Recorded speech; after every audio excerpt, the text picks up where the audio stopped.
Je discute. Discute. C'est pas le seul. Ok, alors bonjour à tous.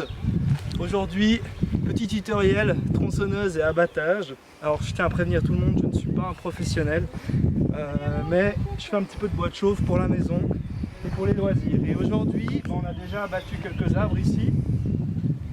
Donc il y a les branchages qui sont là, il y a le bois qui est là. Et là, le but c'est d'abattre celui-là. Donc celui-là, je sais pas combien de mètres il fait, mais ce qu'il faut savoir, c'est que... Ouais, nickel. Ce qu'il faut savoir, c'est que si vous n'avez pas l'habitude de faire ça, faites ça avec quelqu'un qui s'y connaît un petit peu mieux que vous pour la première fois. Alors, je vais présenter ma tronçonneuse. C'est une Stihl MS 211. Normalement, c'est fait pour juste découper du bois de chauffe, mais pour les petits abattages comme ça, ça ira très bien. Donc voilà. Avant de commencer, n'oubliez pas de faire votre plein. Donc c'est un mix de temps, donc c'est un mélange avec 2% ou 2,5% selon les modèles. Et n'oubliez pas de faire votre plein aussi d'huile de chêne qui se trouve juste ici pour éviter de casser votre chaîne. Vérifiez aussi la tension de votre chaîne. Quand on tire comme ça, elle devrait sortir, elle est un tout petit peu détendue, mais ça va encore. Au pire des cas, le réglage, il est ici. On dessert cet écrou et on serre à l'aide d'un tournevis ici. Donc pour l'allumage, c'est très simple. Vous pouvez mettre la sécurité. Comme ça, vous êtes sûr que la chaîne elle tourne pas. On appuie ici. Donc là, elle est chaude, donc on va juste la mettre comme ça. Mais sinon, ça c'est la position starter. Pour la démarrer, vous vous mettez au sol, vous mettez le pied ici et vous la démarrez. Je vois beaucoup de gens qui démarrent les tronçonneuses comme ça. Alors vous pouvez le faire. Par contre, vous risquez d'avoir mal au doigt après. Donc voilà, je vous déconseille. Autre chose sur la tronçonneuse. Pour l'utilisation, on va essayer le plus possible de couper avec cette partie-là, en bas. Donc là, il y a des petites dents qui vont venir se loger dans le tronc. Et ensuite, on va l'utiliser en pivot pour couper. Donc voilà, c'est parti. Du coup, on va abattre cet arbre qui est un peu mort. Et du coup, on va en faire un petit peu de bois de chauffe. Nia! Yeah! Ce qu'il faut savoir, c'est que le bûcheronnage, on fait ça l'hiver. Donc on fait ça entre novembre et février-mars, parce que sinon après il y a la montée de sève, il y a les bourgeons, et après le problème c'est que c'est juste malsain pour l'arbre. Donc voilà, il faut faire ça l'hiver, ce qui tombe bien, parce que du coup vous n'aurez pas trop chaud quand on tronçonne. Alors, encore deux petites recommandations.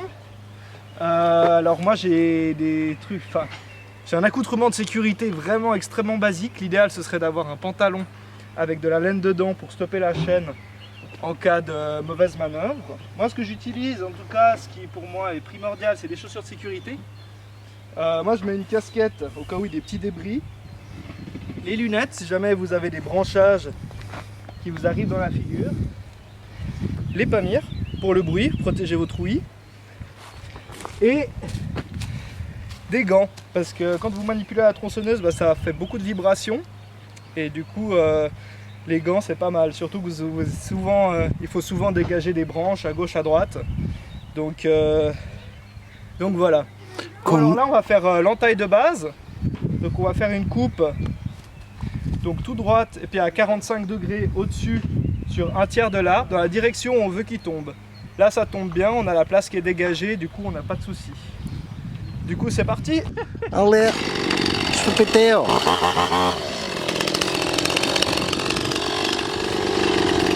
Donc avant, dégagez bien votre plan de travail, vous puissiez tourner autour de l'arbre et faire ça en toute sécurité. D'ailleurs, j'ai demandé au caméraman de se mettre ici, comme ça l'arbre ne tombe pas dessus. Au tout début, vous dégagez un petit peu ce qu'il y a autour. Là, il y a la sécurité qui est enclenchée. Donc, il suffit d'appuyer vers soi. Et là, avec...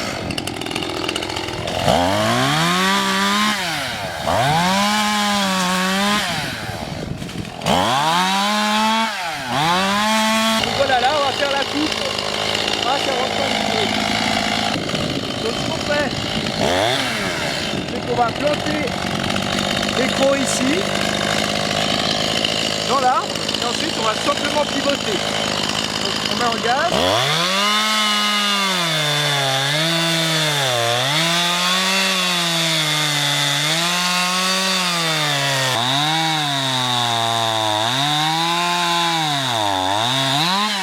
va faire la coupe à 45 degrés.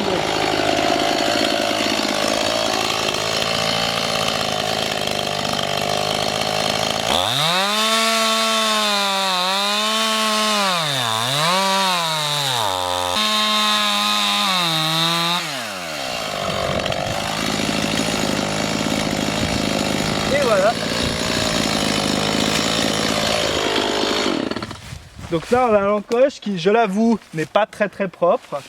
Quand on fait l'encoche, donc tout droit et à 45, et le but c'est que l'arbre du coup il tombe là-bas. Donc pour ça maintenant il suffit de se mettre derrière et de scier à peu près là, un tout petit peu plus au-dessus du trait pour être sûr que l'arbre il part dans la bonne direction. Voilà. Je vais juste leur dire de faire attention aux chiens parce que... Excusez-moi. Oui. Juste faites attention aux chiens parce que l'arbre il va tomber juste là. Je sais qu'avec la laisse, comme elle est assez longue, juste être sûr. Merci.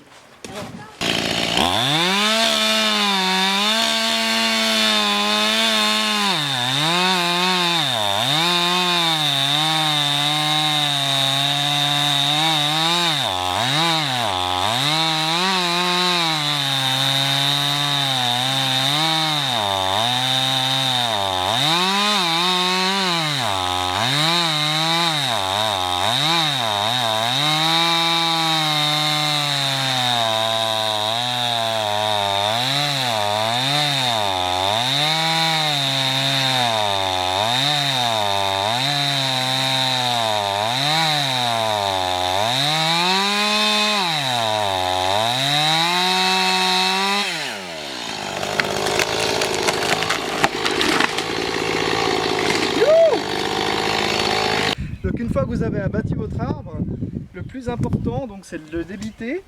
Donc en général on le débite en 1 mètre, ou en 50 ou en 33.